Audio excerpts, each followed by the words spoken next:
Quando historiadores descrevem os projetos de elevação de ruas da Chicago dos anos 1870, geralmente focam no triunfo da engenharia acima do solo. A cidade que se ergueu pelos próprios esforços, os edifícios elevados com macacos hidráulicos, o novo nível das ruas que resolveu os problemas de inundação e esgoto. Mas a verdadeira história, aquela que mal apareceu nos jornais, aquela que mesmo hoje permanece enterrada em notas de arquivo, começou abaixo da superfície. Começou com um simples projeto de engenharia civil. Engenheiros foram instruídos a elevar as ruas por todo o Distrito Central, instalar drenagem adequada e determinar se o solo poderia suportar uma infraestrutura metropolitana moderna. O objetivo era prático: elevar as vias, melhorar o saneamento e preparar Chicago para seu destino como segunda cidade da América. Mas no momento em que trabalhadores começaram a escavar abaixo do antigo nível das ruas, algo inesperado aconteceu. Eles atravessaram camadas que não haviam sido expostas em memória viva. Abaixo das vias lamacentas, mais profundo do que qualquer registro oficial de construção indicava, as equipes encontraram estruturas e superfícies que não correspondiam à história documentada da cidade. Sua preservação era incomum, sua profundidade era inconsistente com a linha do tempo, e a construção não se parecia com nada do passado supostamente breve de Chicago, nem mesmo se parecia com construção fronteiriça americana como comumente entendida. Isso não foi mencionado nas celebrações públicas de melhoria cívica, não entrou nos jornais elogiando a engenharia inovadora. Mas nas notas internas daquela época, uma frase silenciosa aparece repetidamente: construção pré-existente, preservação inesperada, origem incerta. A história oficial mais tarde simplificaria tudo isso em remanescentes de estruturas fronteiriças apressadamente construídas, porões abandonados ou simplesmente camadas de detritos acumulados do rápido crescimento de Chicago. Nada incomum, nada digno de discussão. Mas as fotografias de escavação da época, aquelas reveladas em escritórios sombrios da cidade enquanto Chicago celebrava suas ruas ascendentes, mostram algo diferente. Elas mostram trabalhadores ao lado de fundações de pedra cortadas com precisão muito superior a qualquer coisa que carpinteiros fronteiriços deveriam ter construído. Edifícios enterrados tão profundamente que seus segundos e terceiros andares agora ficam abaixo do novo nível das ruas, molduras de janelas e portas preservadas em lama como se as estruturas tivessem sido engolfadas subitamente, não gradualmente abandonadas ou demolidas. Detalhes arquitetônicos que não se parecem com a construção fronteiriça crua que Chicago reivindica como sua fase inicial, mas algo mais antigo, mais refinado, mais permanente. E quanto mais fundo cavavam, mais as camadas paravam de parecer o crescimento desordenado de uma cidade jovem, e mais pareciam evidência de um enterro catastrófico que havia sido encoberto, preenchido e deliberadamente esquecido. A princípio, as equipes de engenharia tentaram categorizar tudo da maneira mais simples possível. Drenagem deficiente ao longo de décadas, acumulação gradual de aterro de ruas, colonos construindo em terreno pantanoso instável. Mas à medida que notas se acumulavam e mais estruturas enterradas eram descobertas, as inconsistências se multiplicavam. Porque alguns dos edifícios enterrados foram construídos com fundações projetadas para permanência, em vez de uso fronteiriço temporário? Por que certas estruturas foram preservadas tão completamente, como se tivessem sido abandonadas em um único evento em vez de gradualmente enterradas ao longo dos anos? Por que algumas fundações se estendiam mais fundo do que qualquer colono teria cavado em terreno supostamente pantanoso e instável? E a pergunta que perturbava até os engenheiros mais convencionais: por que tudo estava enterrado quase na mesma profundidade? A elevação das ruas exigia medições precisas. No entanto, as estruturas pré-existentes abaixo de partes do loop pareciam enterradas sob uma camada uniforme de aterro, como se algo tivesse coberto o distrito inteiro de uma vez. Equipes de engenharia silenciosamente admitiram entre si que o padrão de enterro não se alinhava com a acumulação gradual ou planejamento urbano deficiente, e embora nenhum deles estivesse usando termos como inundação catastrófica, eles estavam reconhecendo algo igualmente perturbador A cidade antiga não havia afundado lentamente. Havia sido enterrada rapidamente. À medida que a documentação aumentava, o silêncio também aumentava. Relatórios tornaram-se mais curtos, descrições tornaram-se vagas. Fotografias pararam de mostrar as estruturas enterradas mais completas. E então, as zonas de escavação foram preenchidas com novas fundações em 1874, cobertas onde necessário para as ruas elevadas, e muito do que foi exposto retornou à escuridão. Apenas fragmentos permanecem, notas, um punhado de fotografias e os testemunhos silenciosos de trabalhadores que viram o que havia abaixo antes de ser selado novamente. Mas mesmo do que sobrevive, um padrão torna-se visível. Edifícios bem construídos demais para a Chicago fronteiriça. Preservação completa demais para enterro gradual. Sofisticação arquitetônica que parece herdada em vez de improvisada. Infraestrutura que parece pertencer a uma cidade anterior, mais estabelecida, completamente. Quando as equipes de escavação passaram das primeiras camadas reconhecíveis de lama abaixo das ruas de Chicago, as expectativas eram simples. Eles acreditavam que encontrariam aterro solto, talvez algumas estruturas de madeira apodrecidas e detritos espalhados do rápido crescimento inicial da cidade. Nada incomum, nada extraordinário. Mas em poucos meses, essa suposição desmoronou porque, em vez de uma confusão caótica de construção fronteiriça, as equipes descobriram uma sequência de camadas arquitetônicas que não se comportavam como os restos de uma cidade jovem deveriam se comportar. A primeira anomalia foi uniformidade.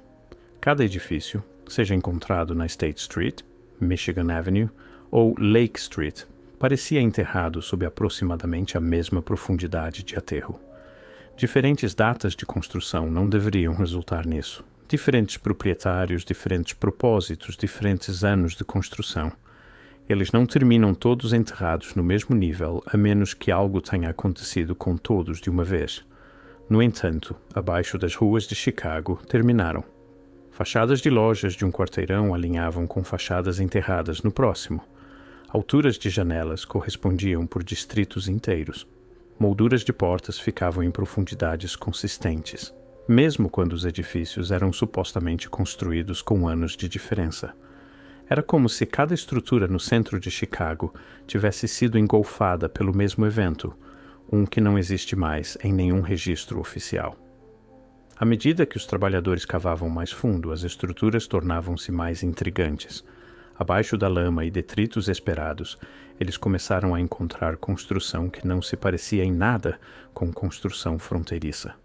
Cantaria muito mais refinada, fundações muito mais permanentes, detalhes que pareciam arquitetonicamente sofisticados demais para qualquer coisa na história inicial documentada de Chicago. Alguns edifícios pareciam quase super-engenheirados para uma cidade fronteiriça, fachadas de tijolos com alinhamento preciso, trabalhadas com habilidade que não correspondia à carpintaria rude que Chicago reivindica de sua era pré-incêndio. Vergas de pedra esculpidas com elementos decorativos, portas emolduradas com intenção arquitetônica, construção que sugere tradição urbana, estabelecida em vez de improvisação fronteiriça apressada. E então veio a descoberta que intrigou até os membros mais céticos das equipes de engenharia. Preservação pristina. Edifícios selados em lama com seus interiores intactos, elementos de madeira preservados como se protegidos da decomposição, andares inferiores com mobília ainda no lugar, espaços que pareciam menos como se tivessem sido gradualmente abandonados e mais como se tivessem sido subitamente enterrados. No entanto, não há registro histórico de qualquer inundação catastrófica enterrando o Distrito Central de Chicago. Nenhum relato descrevendo uma inundação repentina que selaria edifícios tão completamente. Nada que explique por que grandes seções das estruturas enterradas parecem como se tivessem sido ocupadas um dia e entombadas no seguinte. Fotografias de escavação tiradas durante a elevação das ruas mostram isso claramente. Trabalhadores em pé em lojas enterradas com paredes ainda intactas, portas preservadas tão bem que a ferragem original permanece visível. Janelas seladas com seus vidros intactos, protegidas pela mesma lama que supostamente se acumulou gradualmente ao longo de décadas.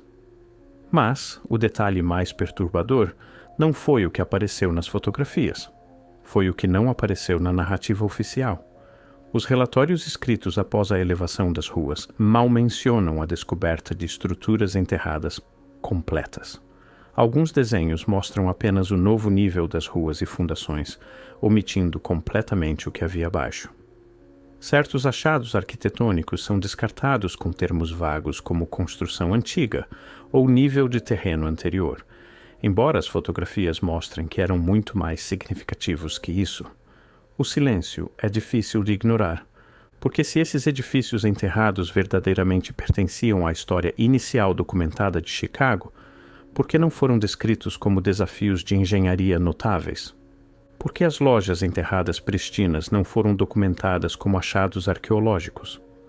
Por que as fotografias foram espalhadas por coleções privadas, em vez de preservadas em arquivos da cidade? Até alguns dos detalhes arquitetônicos levantaram questões. Cantaria refinada demais para construção fronteiriça. Padrões de tijolos sofisticados demais para os supostos primeiros colonos de Chicago.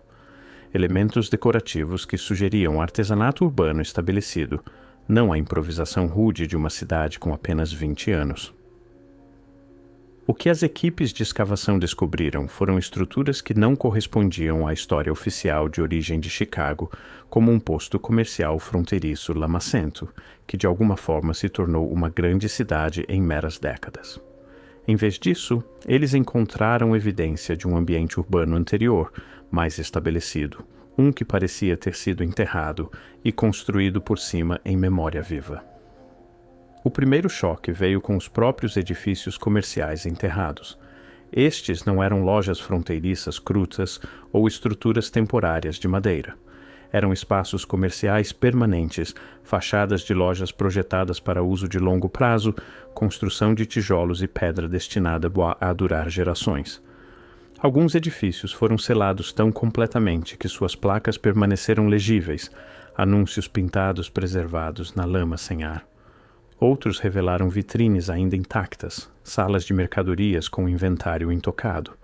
Trabalhadores descreveram entrar em espaços que pareciam congelados no tempo, como se os ocupantes tivessem simplesmente saído um dia e nunca voltado. E então veio a característica que ainda intriga pesquisadores hoje: os sistemas de túneis. Oficialmente, os famosos túneis de carga de Chicago não foram construídos até os anos 1890. Mas durante a elevação das ruas, trabalhadores repetidamente encontraram passagens pré-existentes, corredores conectando edifícios abaixo do suposto nível original das ruas, infraestrutura que não fazia sentido para uma cidade fronteiriça construída em terreno pantanoso. Algumas passagens eram largas o suficiente para tráfego de carroças. Outras continham sistemas de ventilação e canais de drenagem que sugeriam engenharia sofisticada. Trabalhadores dos anos 1870 os descreveram em cartas privadas como infraestrutura existente, não novas descobertas, mas sistemas sobre os quais os chicagoenses simplesmente vinham construindo, embora ninguém pudesse dizer quando foram originalmente construídos. Outra anomalia apareceu nas próprias fundações dos edifícios. Estas não eram alicerces rasos repousando em pântano instável. Muitas se estendiam a profundidades que só fazem sentido se os construtores esperavam que as estruturas permanecessem por séculos, não décadas. Foram engenheiradas para permanência, construídas com técnicas que sugerem que os construtores tinham acesso a conhecimento arquitetônico estabelecido. Isso criou uma possibilidade desconfortável. A Chicago que surgiu após a elevação das ruas pode não ter sido construída do zero.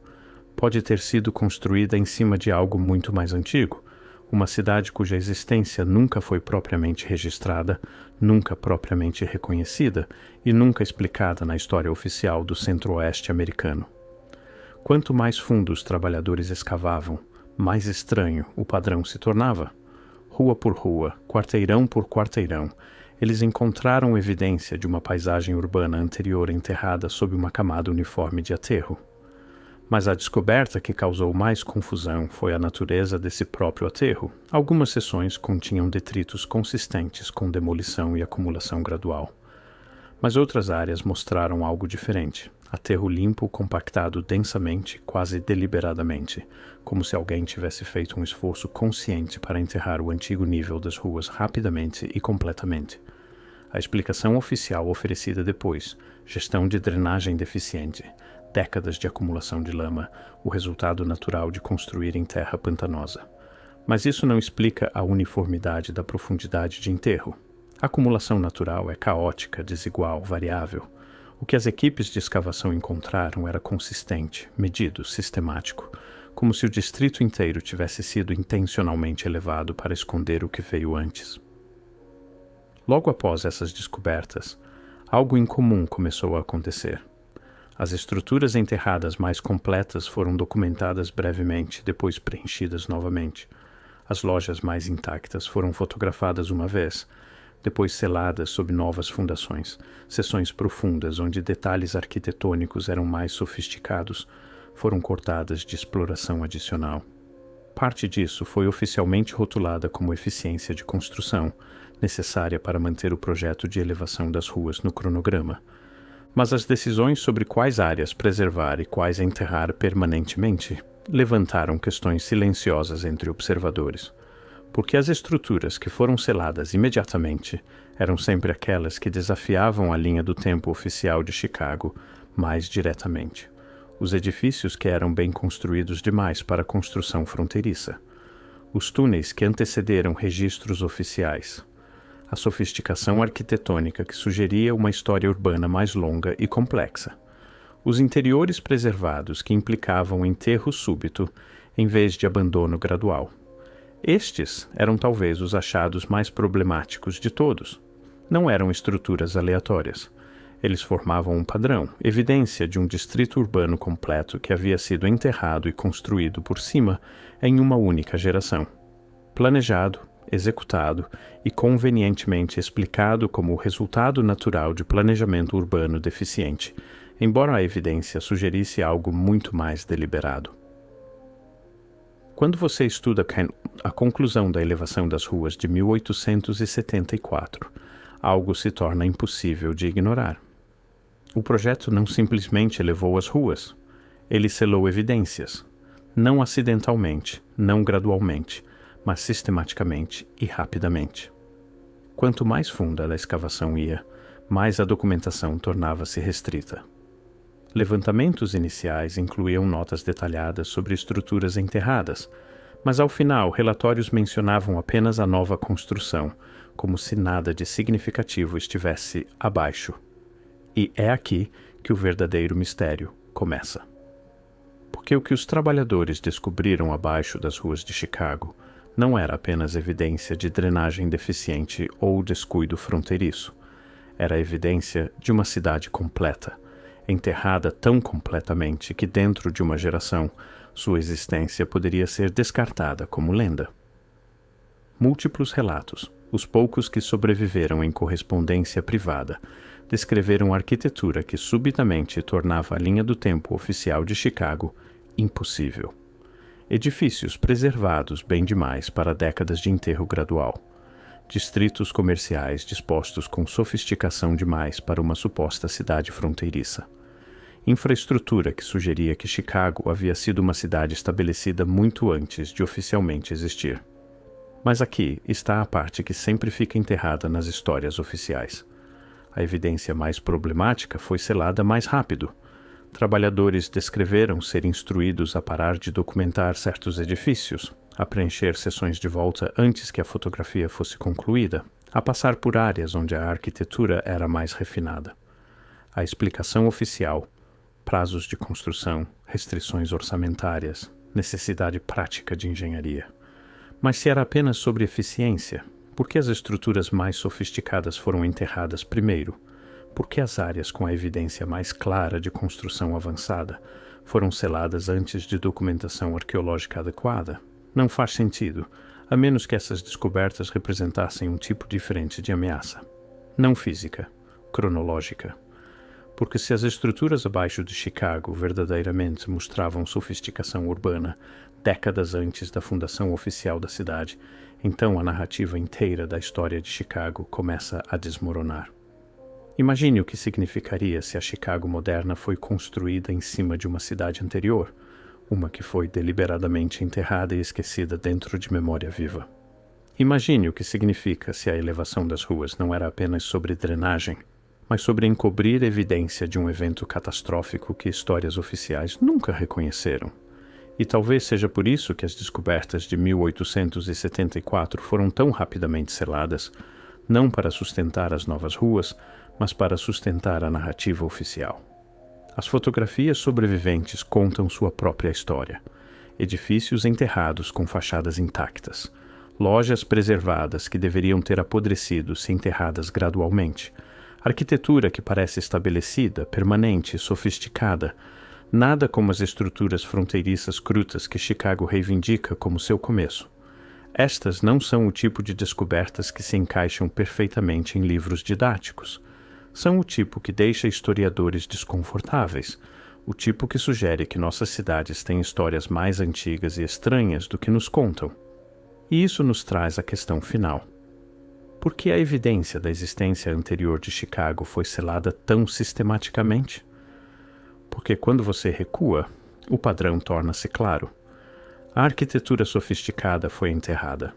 As lojas intactas foram enterradas. Os sistemas de túneis foram enterrados. A cantaria refinada foi enterrada. Até as fotografias que mostravam demais desapareceram em coleções privadas, quase como se a elevação das ruas tivesse acidentalmente revelado um capítulo da história que deveria permanecer escondido. Um capítulo que sugere que Chicago não surgiu de um posto comercial fronteiriço. Um capítulo que implica que algo muito mais antigo, muito mais estabelecido, foi enterrado sob lama e oficialmente esquecido.